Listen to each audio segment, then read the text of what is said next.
ശങ്കര, രാമ. ആഹാ, കുളിക്കാതെ ഓരോന്ന് കണ്ടോണ്ടിരിക്ക. ശങ്കര, രാമനെ കൂട്ടി ചെന്ന് കുളിച്ചിട്ട് വാ.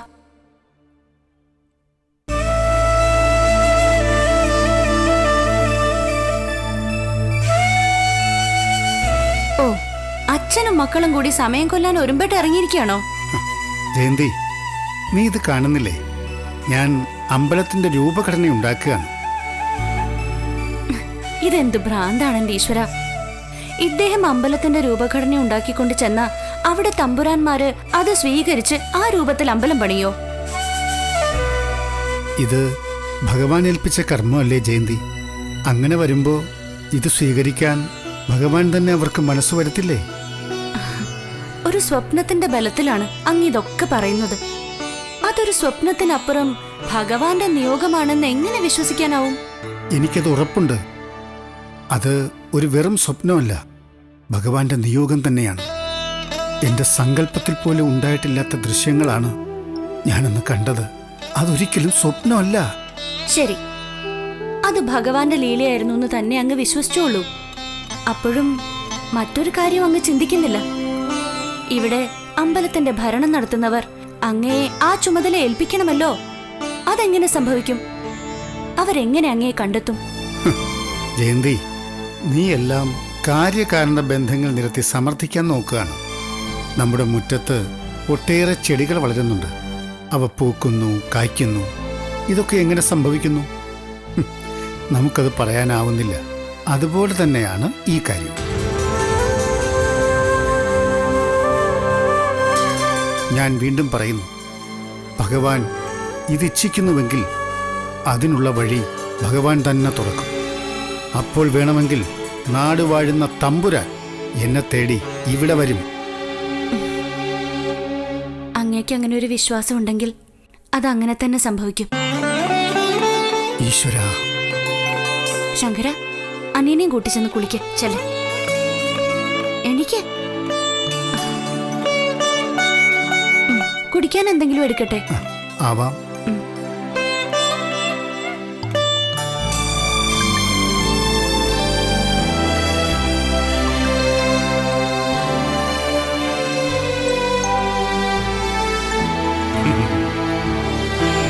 അപ്പൻ എങ്ങോട്ട് പുറപ്പെട്ടതാ? തക്കലയ്ക്ക് പോണം.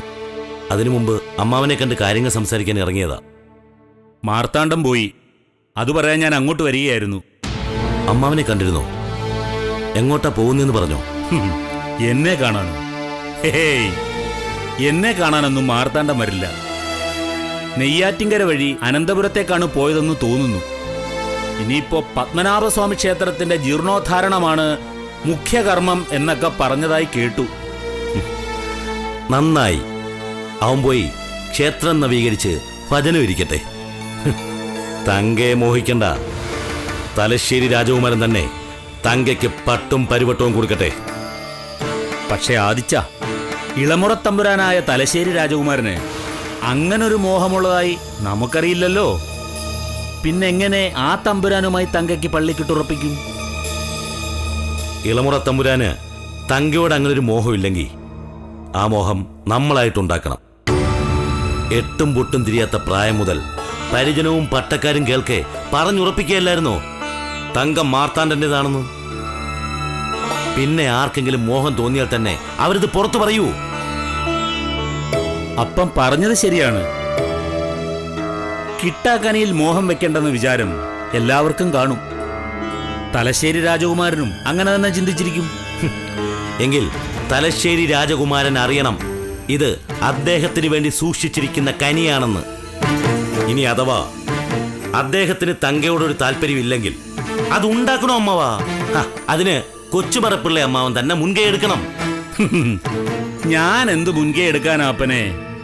കിട്ടിണിത്താളമ്മയുടെ സഹോദരന് ഈ കൊട്ടാരത്തിൽ ചില പരിഗണനകളൊക്കെ ഉണ്ട്, നേര്. പക്ഷേ ഇരണിയിലോ ആറ്റിങ്ങലോ അനന്തപുരത്തോ അങ്ങനെ ഒരു നിലയോ വിലയോ കിട്ടില്ല കുമാരാ. അമ്മാവും മറ്റൊന്നും ചെയ്യണ്ട. അവിടെ ഇരണിയൽ കൊട്ടാരത്തിൽ ചെന്ന് ഇളമുറ തമ്പുരാനെ മുഖം കാണിക്കണം. അദ്ദേഹത്തെ ദർപ്പക്കുളങ്ങര കൊട്ടാരത്തിലേക്ക് വിരുന്നു പാർക്കാൻ ക്ഷണിക്കണം. എന്നിട്ട് അച്ഛന്റെ ഹിതമാണെന്ന മട്ടിൽ പറഞ്ഞാൽ മതി. അദ്ദേഹം വരാൻ സന്നദ്ധനാകും. ഇവിടെ വന്ന് വിരുന്ന് പാർക്കുമ്പോൾ അച്ഛൻ തമ്പുരാനെ കൊണ്ട് കാര്യങ്ങൾ പറയിപ്പിക്കാം. പക്ഷേ വലിയ തമ്പുരാൻ നേരാനന്തരവനായ മാർത്താണ്ഡനെ മറന്നിട്ട് ഇങ്ങനൊരു കാര്യം തലശ്ശേരി രാജകുമാരനോട് സംസാരിക്കൂ? അതിനുള്ള ശ്രമം നമ്മൾ വേറെ ചെയ്യണം. എന്തായാലും തലശ്ശേരി രാജകുമാരനെ വരുത്തണം. അത് ആദ്യത്തെ കാര്യം. പിന്നെയുള്ള കാര്യങ്ങൾ പിന്നാലെ നടന്നോളും. എത്രയും വേഗം കൊച്ചുമറപ്പിള്ളയമ്മാവൻ ഇരണിയിലേക്ക് പോകണം. തലശ്ശേരി രാജകുമാരനെ മുഖം കാണിക്കണം. ഞാൻ പറഞ്ഞ രീതിയിൽ കരുക്കൾ നീക്കണം. ഇത് നമ്മുടെ നിലനിൽപ്പിന്റെ പ്രശ്നമാണമ്മാവാ. പോകാമപ്പ, ഞാൻ പോകാം.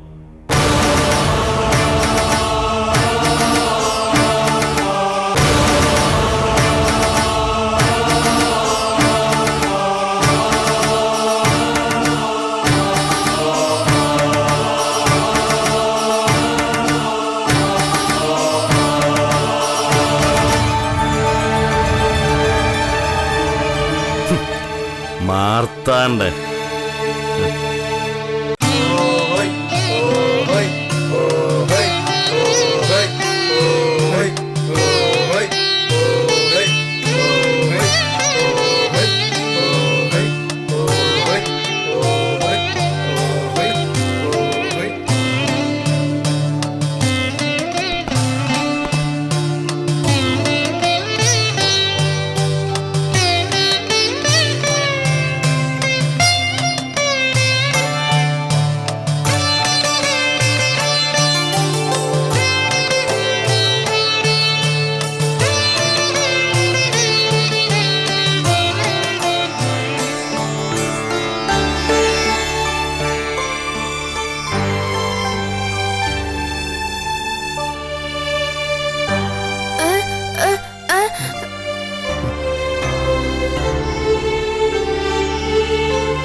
അകത്തേക്ക് പോകാനാവില്ല. തൃപ്പാപ്പൂർ മൂപ്പായ തമ്പുരാൻ എഴുന്നള്ളിയിട്ടുണ്ട്. അകത്തേക്ക് വിടാനാവില്ല. ഇതെന്താ ഭഗവാനെ, ഞാൻ അവിടുത്തെ തൊഴാൻ വരുമ്പോഴാണല്ലോ ഈ തമ്പുരാൻ എഴുന്നള്ളി വരുന്നത്. നമ്പൂരിശൻ വരുമ്പോ തമ്പുരാൻ എഴുന്നള്ളുന്നല്ല, തമ്പുരാൻ എഴുന്നള്ളുമ്പോ നമ്പൂരിശൻ വരുന്നു എന്ന് പറയൂ. തമ്പുരാൻ എഴുന്നള്ളാത്ത സമയം നോക്കി നമ്പൂരിശന് വരാമല്ലോ. തമ്പുരാൻ എഴുന്നള്ളാത്ത സമയം ഏതാണെന്ന് തമ്പുരാനല്ലേ അറിയൂ. ഈ പാവം ബ്രാഹ്മണൻ അതൊക്കെ എങ്ങനെ അറിയാനാണ്? അത് ശരിയാ. ഭഗവാനെ, ശ്രീ പത്മനാഭ, വാ മക്കളെ, ഇന്നും ഭഗവാൻ നമ്മളോട് കനിഞ്ഞില്ല. വാ പോകാം. തമ്പുരാൻ എഴുന്നള്ളാത്ത സമയം നോക്കി നമുക്ക് വരാം. വാ. ഭഗവാനെ, പത്മനാഭ.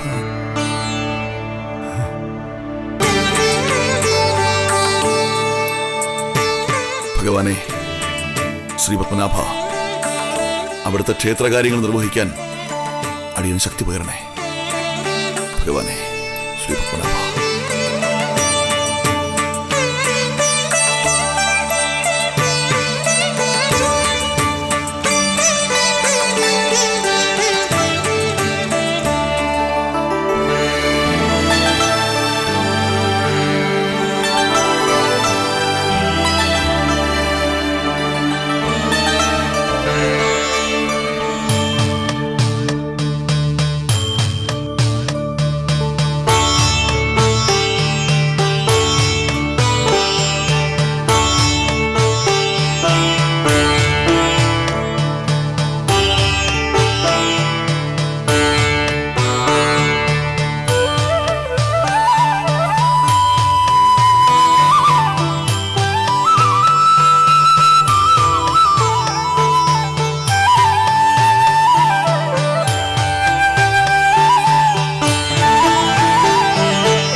തമ്പുരാൻ മൂപ്പേറ്റ് വന്നതീ പിന്നെ മൊത്തത്തിലൊരു ഉണർവുണ്ട് ഇവിടെ.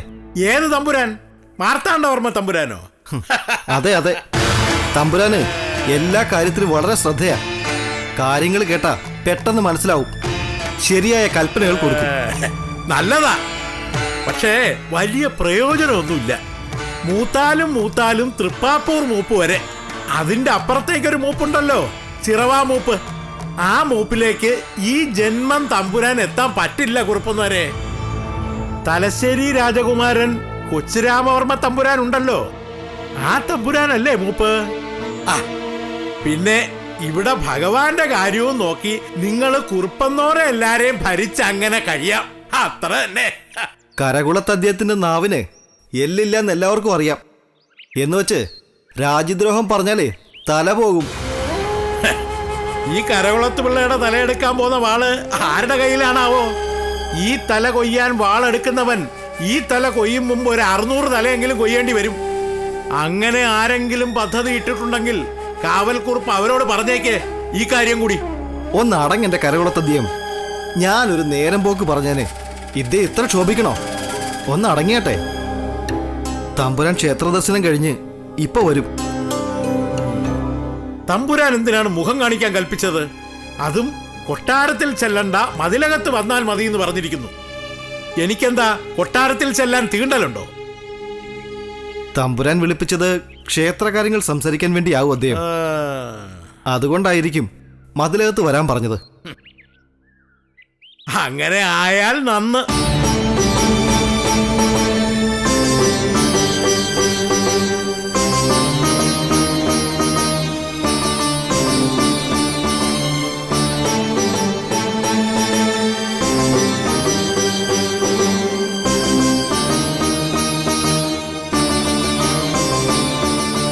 തമ്പുരാന് കരകുളത്ത് പിള്ളയുടെ പ്രണാമം. പ്രണാമം. ക്ഷേമം തന്നെയല്ലേ കരകുളത്ത് പിള്ളേ? വിട കൊണ്ട് ക്ഷേമം തന്നെ തമ്പുരാനെ, ക്ഷേമം.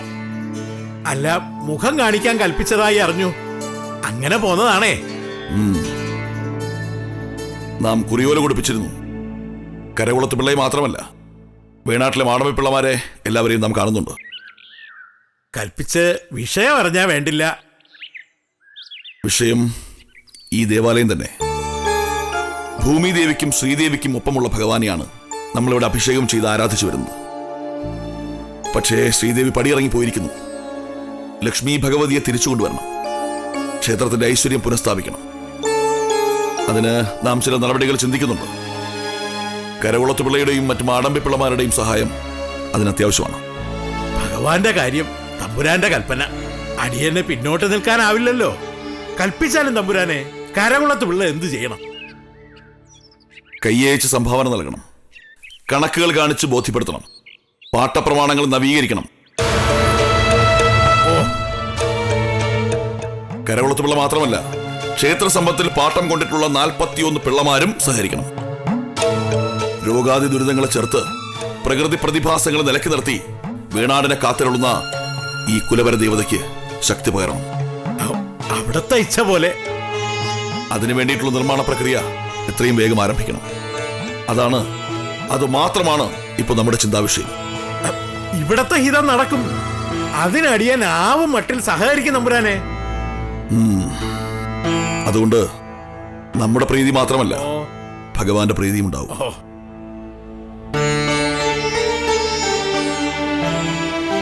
ശ്രീ പത്മനാഭ.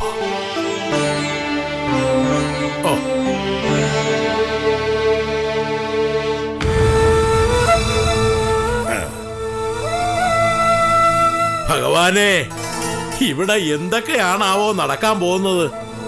എല്ലാം നല്ലതിനായിരിക്കും കരകുളത്ത് പിള്ളേ.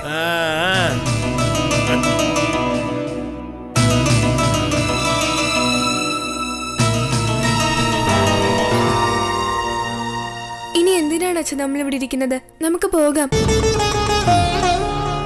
പോകാം. ഭഗവാനെ, ഓരോ ദിവസവും ഇങ്ങനെ അവിടുത്തെ നടയിൽ വന്നിട്ട് കണ്ടൊന്ന് തൊഴാൻ കഴിയാതെ പോകേണ്ടി വരുന്നല്ലോ. സാരമില്ല അച്ഛാ, നമുക്ക് പിന്നീട് ഒരു ദിവസം വരാം. ശങ്കര മോനെ, നമുക്ക് ഭഗവാനെ ദർശിക്കണം എന്ന് വിചാരമുള്ളതുപോലെ നമ്മൾ അവിടുത്തെ സന്നിധിയിൽ എത്തണമെന്ന് ഭഗവാനും തോന്നണം. നമ്മൾ ആ സന്നിധിയിൽ എത്തരുതെന്നായിരിക്കും ഭഗവാന്റെ ഹിതം. ഭഗവാന്റെ ഹിതം എന്താണോ അത് വിജയിക്കും.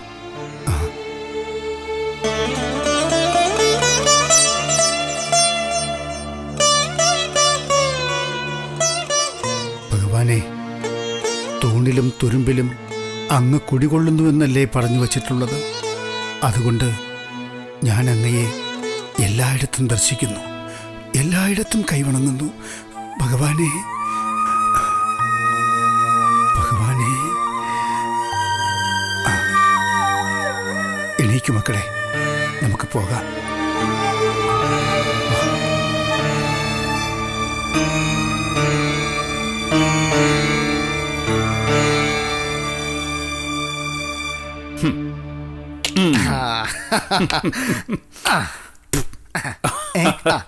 എന്താ നടന്നത്? നാം ഇപ്പോൾ എന്താ ചെയ്തത്? തമ്പുരാൻ അവിടുത്തെ ആനയെ 3 കളം മുന്നോട്ട് നീക്കി. എന്നിട്ട് നീ എന്ത് ചെയ്തു? അടിയനോ? അടിയന്റെ കുതിരയെ ദാ ഇങ്ങനെ മുമ്പോട്ട് ചാടിക്കും. ഇനി നമ്മുടെ നീക്കം അല്ലേ? റാൻ.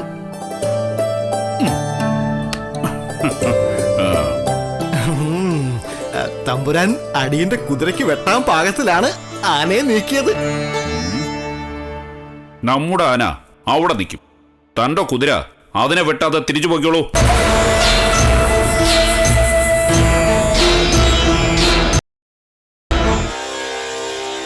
നാവ് ബന്ധുവാണ്, ശത്രുവുമാണ്.